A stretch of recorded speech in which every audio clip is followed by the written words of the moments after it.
Bonjour à toutes et à tous, bienvenue dans ce crypto recap du 28 juillet 2022. Nous commençons le tour d'horizon de l'actualité des crypto-monnaies avec Coinbase, l'une des principales plateformes d'échange de crypto-monnaies qui continue de faire des vagues dans la cryptosphère. 3 employés de la société, dont l'ancien chef de produit de Coinbase, sont poursuivis en justice pour un motif d'utilisation d'informations confidentielles afin de commettre un délit d'initié sur des crypto-actifs. La peine maximale encourue est de 20 ans d'emprisonnement pour les 3 protagonistes. Mais ce n'est pas tout. La SEC, le gendarme boursier américain, a récemment ouvert une enquête concernant la commercialisation de titres qui n'auraient pas été enregistrés légalement au préalable auprès des régulateurs. Coinbase entame donc un bras de fer avec les régulateurs dans un contexte de marché compliqué pour les plateformes d'échange. On continue avec le fantasque patron de Tesla, Elon Musk, qui a annoncé avoir vendu 75% des bitcoins que détenait le constructeur automobile dans sa trésorerie. Pour rappel, la société avait révélé en février 2021 avoir investi l'équivalent de 1,5 milliard de dollars en bitcoin. Mais Musk a récemment annoncé avoir converti les 3/4 de ces bitcoins en monnaie fiduciaire, soit l'équivalent de 936 millions de dollars. Tesla a déclaré que ses actifs numériques étaient tombés à 218 millions de dollars et qu'une dépréciation de bitcoin avait nui à la rentabilité du constructeur au deuxième trimestre. Le milliardaire a indiqué que dans cette vente, il ne fallait pas y voir quelconque verdict sur le bitcoin et qu'il n'avait vendu aucun Dogecoin. Nous ne sommes donc pas à l'abri encore et toujours de moult soubresauts entre Elon Musk et la devise numérique dans un avenir proche.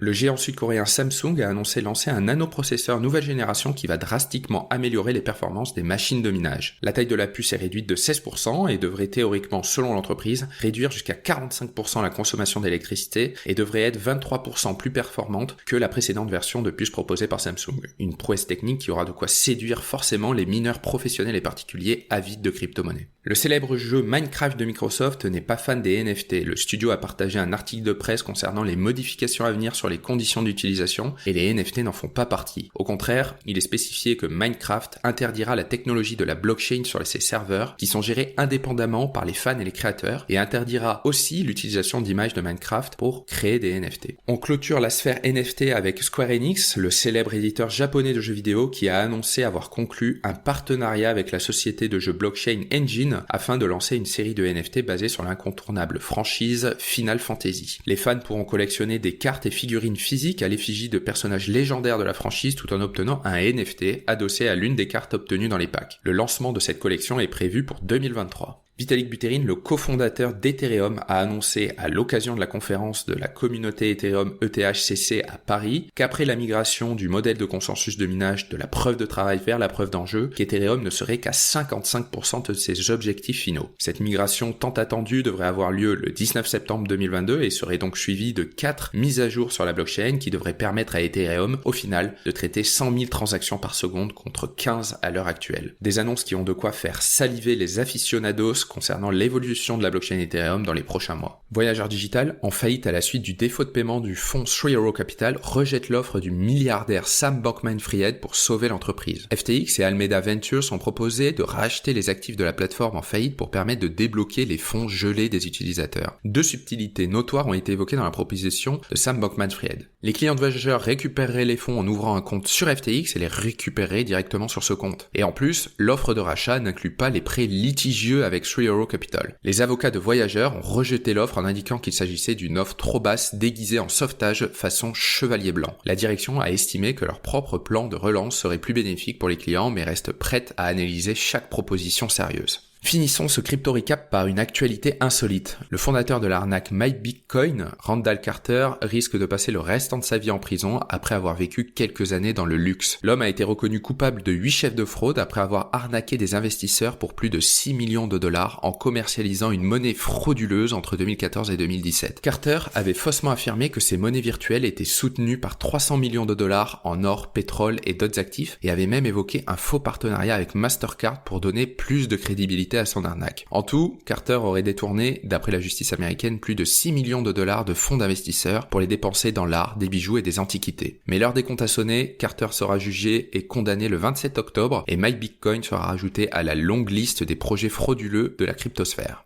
Voici ce qu'il fallait retenir dans l'actualité des crypto-monnaies ces derniers jours et nous nous retrouvons la semaine prochaine pour un nouveau tour d'horizon.